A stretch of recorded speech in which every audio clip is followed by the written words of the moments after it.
Hey guys, and welcome to another video tutorial. In this video we're going to be taking a look at the Imperial fists. I know it's one that you guys have been asking for quite some time, so we're going to get on with that. And it is one I do love to paint because of the yellow armor. We can get some really nice weathering techniques on there, so I'm going to be showing you how I paint mine up, and hopefully you get something for it. So because we are painting yellow power armor, we're not going to be traditionally coating this in the black undercoat. What we are going to be doing, just for this first bit, yes, I am going to be using an airbrush, but I'm going to be using this Vallejo German red-brown surface primer. So this is going to be a primer and also a good base coat to work from a little bit later on. As you'll see when we get into it, gives it some nice warm tones. So the main reason I'm doing it in this primer colour first of all is because I am going to be using GW's contrast paint Imperial fist. So this is going to act as like a nice base layer underneath, because what we're going to do is apply two base coats before we put that yellow on, but you'll see what it does once we get to that yellow primer. Now if you've not got an airbrush, obviously you can, however you normally undercoat, if you've got some sort of brown spray rattle can, you can do that. But what we're going to be needing as well is a white or like grey sear spray paint or something like that. So I highly recommend doing this with the rattle cans, because when it does come to putting the Imperial fist yellow on, you can actually do that by hand with a brush. So once we've done that phase, we're going to add a zenithal white highlight, which is really going to help that contrast paint a little bit later on. For this, obviously, I'm using Tamiya XF2 flat white. Now, don't get put off by, for me using an airbrush or that sort of stuff. You can do this with rattle cans. You could literally skip this whole phase, just prime it white and then go over it with your yellow to get that initial base layer. But by just adding these extra few little steps in, it's going to transform your miniature. And it's just going to make it look a little bit better, especially later on when we get into some of these, when we start putting that white on, the yellow, sorry, then you're really going to see, the warmth that it creates and the difference you get in that tone. But what I love about Tamiya flat white is it's a really smooth paint, and you can just slowly build that opacity up. I have done it a little bit thicker for this. Obviously I don't want to spend all day you watching me go around spraying this up. But again, we're just using a top-down motion for this to get them little highlights in. And then when you tilt the miniature this way, you can see how much brown is still left showing on that miniature. I tend to give this a couple of coats, so I'm going to let that first layer dry, and then we're going to come back and add just one more little brighter highlight to places like the shoulder blade and stuff like that. Again, I'm just going to re-emphasise, the fact that you don't have to use the exact colours that I'm doing here for this initial phase. You could get away with, like, some sort of warm brown. You don't always necessarily have to use the exact colour recipe that I'm using. But if you've not got an airbrush, or, because I know in my last video a lot of you really enjoyed the fact that I didn't use an airbrush. But getting rattle cans as well, it's just really going to smooth out those paint jobs. So now we're going to add the Imperial fists yellow. If you've never used this, it's such a high strong pigment contrast paint with that translucency. It is a great paint. I think I need a new pot actually. Looking at this one's slowly starting to run out from back on the days when I used to be painting all the tanks and stuff. But yeah, if you want to go and check out some of my pictures of like Imperial fist tanks and stuff that I've done in past, feel free to go and check out my Instagram, which will appear somewhere on the screen. Again, this is a paint that you can apply with the with your brush as well, so it is a really smooth paint. I'm just doing it with this for speed, but you're literally just going to go around and apply this everywhere and watch the magic happen between your highlights and your shadows, your initial primer phase.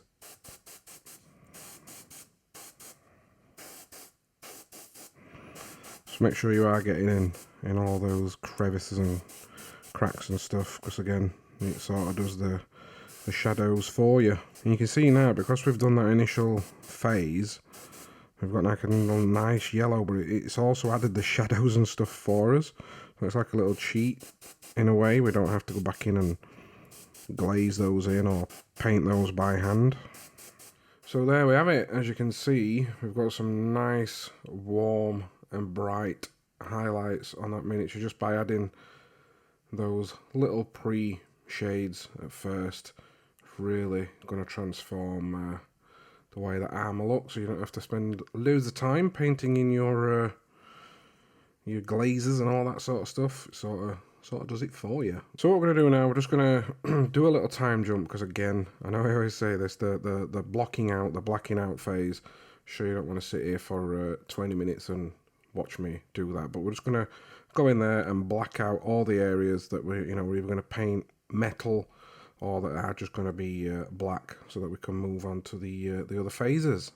So here we are now after the blackout phase. I really love Imperial fists when they've got like the black and yellow to them. We are going to highlight some areas of the black armor with like a really dark steel. But yeah, this is the phase you want to be at. Yeah, I've added a couple of transfers. I'm not going to go over that in this video. I've just used Microsol and Microset. There are 1,000 billion tutorials online for how to do that stuff. But I'll probably leave a link to one in the description below if you want to go and check out how to do that. But yeah, this is a phase. What we're going to do now is dry brush some steel onto the gun. Normally I'd paint it in steel, but I really want like a dark, like worn steel. So we're going to go for that, and obviously paint all the other areas that need to be like a metallic colour as well. So for this, we are just going to be using lead belcher. So we're just going to dry brush some of that onto the areas that I want to be silver. I do really like, the steel when it's been dry brushed. I think it just looks a little bit more natural. If you want to go and check out a video of mine again, and I'll keep plugging it, if you want to see, 3 different ways of painting Grimdark with just acrylics only, then go and check that video out. I'll leave that link in description below. Again, just be obviously very careful not to get some on the other areas that you've just spent all that time painting up. Or as Games Workshop would say, we can fix this later on. These steel bits, we are going to give them a little bit like a brighter highlight a little bit later on after the wash phase.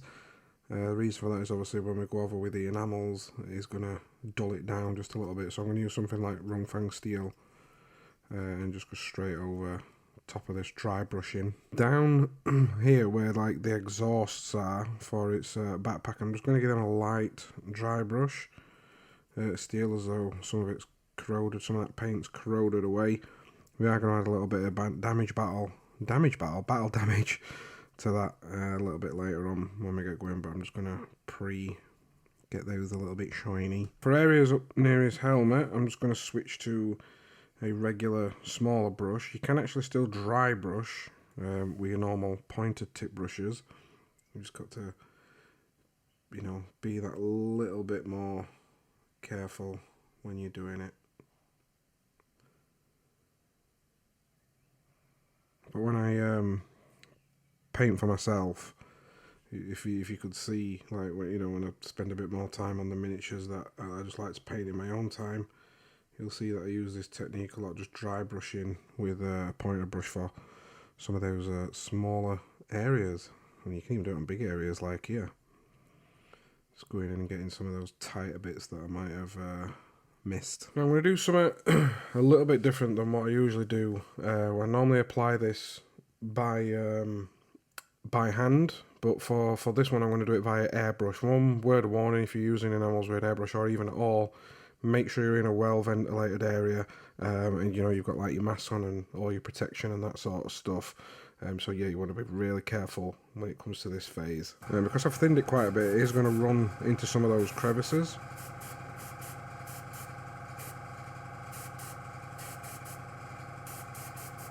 Now the reason I diluted it quite a bit was so that obviously I can take it straight off, and what it does when you put it through airbrush, it just automatically tends to gravitate towards those areas, or like it wants to run into them.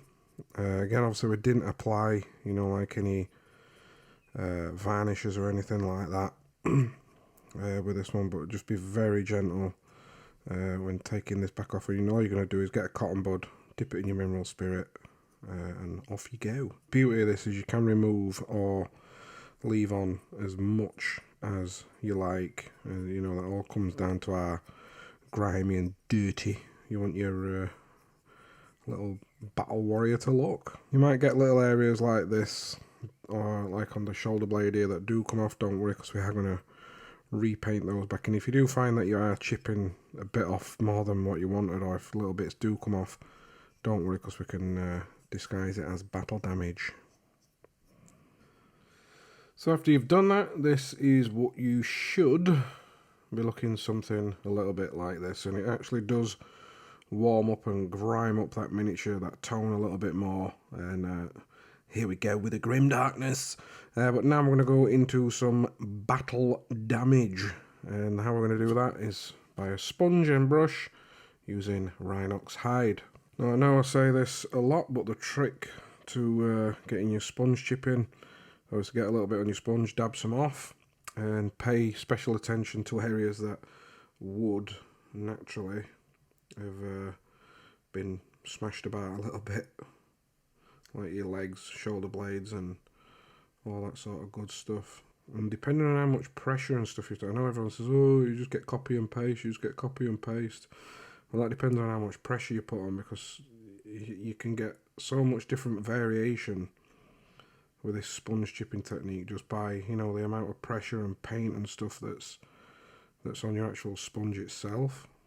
So it's worth experimenting maybe on something that, you know, if you want to get used to it first, on something that you're not too worried about getting little bits of paint on. And then as you come up the miniature, obviously them chips want to be a little bit less, but still paying special attention to areas that are naturally going to get dinked up. Like here, if he's on his back, if he's been like running about and jumping about and stuff on his backpack, he's going to get some scratches. Especially around here where exhaust vents are, I'm going to add a little bit more, because, you know, that's where all the heat or whatever comes out of them is coming out. And then I always add a decent amount to the shoulder blades, or his shoulder guards, whatever they're called. Don't try and do too many patterns with it, just, you know, try and be as random as you possibly can when it comes to that phase. And next up, we're going to highlight the underneath of some of those chips what we've just done, and add some additional scratches and edge highlighting with Flash Glitz Yellow. And all we want is a tiny little bit of this on our brush, and underneath some of the bigger chips that we've done, we're just going to add some little dots to make that look 3D. And again, like here on knee pads and stuff, if you want to, you can actually add a couple of little light scratches, and I'm going to edge highlight the top of this. Again, I know I say it in every video, when it comes to your edge highlighting, try and break it up a little bit if you're going to do it for the, you know, like the Grimdark style, and it just adds overall to that more worn look. For the lenses, we're just going to use the exact same technique as what we used in my previous video. So I like to do my lenses with using white first and then get a contrast paint. Only thing we're going to do is change the colour. I am actually going to go for a green one on this one, because that's the traditional colour. But you just want to paint inside. This is really hard to do whilst I'm trying to get it on camera at the same time. I've made a right mess of that, but it doesn't matter, because it's all going to add to that glow.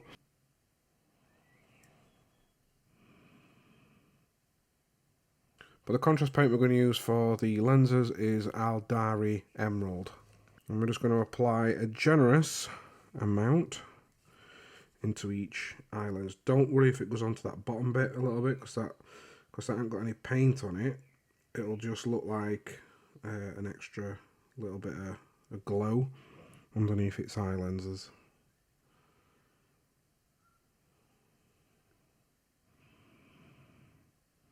And straight away, because it's got that white underneath, it sort of just stands out that little bit more. And then once that's dry, all we're going to do is go back in with our original white and just highlight a little dot, little streak in each eye, giving the appearance as though they are glowing. But the trick to painting eye lenses is not too much paint on your brush and just slowly build it up. It is a little bit harder with white because it tends to dry pretty quick. So you've got to be quick but careful. Like there, I'm already going back to the pot. It's dried up on me before I've even put it on. I find you get a little bit more control if you sort of stab and dot it in, but not obviously that fast because you don't know where you're aiming. But I do find I get a little bit more control if I sort of stipple it. So another final colour that we're going to use for his chest plate and the trim around the shoulder blades is Vallejo Game Colour Dark Gunmetal. If you've not got like a dark metal or anything, it's sort of near enough black this. All you want to do is just get something like your lead belcher and add a little bit of black to that. It's more, what we're aiming for is more like a black metallic colour with a teeny tiny hint of shine. And all I'm going to do is just pick out little areas on this. Again, if you can dry brush with one of these brushes, I've got a little bit too much paint on at the minute to dry brush. Again, I'm just using that stippling motion just to highlight some of the areas. Leave some areas that have been naturally in shadow, like when we get around the back of this shoulder blade. I'm just going to leave them black. I'm not even going to bother putting. It's probably about as far as I'm going to go with that bit, and then maybe just a little bit on top and leaving the bottom, and it'll give it the impression that that area is in shadow. It's like non-metallic metal but with true metallics. And then last up, I'm going to get a little bit of Rungfang steel, which is like a brighter silver, brighter metallic colour, and we're just going to again just dry brush over some areas of the knife and the gun, just to fetch up those metallics a little bit more. Oh my god, look, I forgot to drill out the gun barrel. Send the YouTube police. So if you wanted to, you could actually leave your miniature there. If you want to paint your gun black, do whatever you want to do with a gun, you can just leave it there. But if you want to add some little final touches, just take it to that next level. We're going to quickly go over some streaks. Actually, acrylic streaks, not going to use any enamels. Which is the new AK Special Effects range from the new Game Colour, and this is it's galvanic corrosion, which is essentially a rust, like an orangey rust. And they do a darker one as well. I'm just going to use a mix of the two to get some different tones on there as well. With that one's just called Rust. Again, you can do this with just normal like oranges and browns. If you want to go and see a video on where I teach that in a bit more in depth, then go and check out my 3 ways to paint Grimdark metal using only acrylics. We're not going to add too many. Obviously with this you want to build it up in layers if you're not too confident, but we're just going to add some smaller ones on here, because obviously once these are on, they're on, and it's not like when using oils or enamels where you can just go back in and get your mineral spirit and take them straight off. It's not something you can really do with these. So be very careful with your placement. And if you want to, on your brighter colours, or if you've got like an orange, water that down to maybe just a bit watery than a wash consistency. And then you can place it in areas where rust might have accumulated, and add some to the weapons. Then one final thing that we're going to do is add some blood to the blade and flick a little bit up into the miniature as though he's stabbed and pulled someone's guts out. But initially all I do, first of all, there are little ways that you can get like old blood and mix that in with brown and stuff, but for this we're just going to use blood for the blood god straight out of that pot, and I tend to get that initially and stip all that on to the actual weapon itself. And then for the splats, it's quite simple. Just get some blood for the blood god, water it down. If you've got an airbrush, you can sort of use your trigger to fire it onto the miniature. But failing that, get yourself something like a cocktail stick or one of these like holders that I use for when I'm spraying miniatures up, and just get it and just flick it onto your miniature. Now there's not much control with this. Obviously you have to practice a little bit if you want to get it in more specific areas, or if you want to get closer or further away. This is going to obviously do different things, so yeah, be careful if you wanted to get this in a certain area, because it is just going to flick everywhere. So guys, that's it. That's pretty much your miniature up and done, and to a decent gaming standard. If you wanted to go in and detail a little bit more, feel free to do that, but I just wanted to give you the initial bare bones of how I achieved this colour recipe, and Grimdark, make it look a little bit more grimdarky. Also, you'll see in the video another miniature that I've painted up in the Imperial fist using this exact same colour scheme. It's just got little things a little bit different, and hopefully you can take something from that. But if you're not already, it'd really help me out if you hit that subscribe button, and I just want to say a huge thank you, and it'd help me out massively if you could hit that like button and help this video get out. But yeah, thanks again for watching. If you've got any comments or questions or anything, let me know in the comment section below. And until next time guys, I'll catch you in my next video.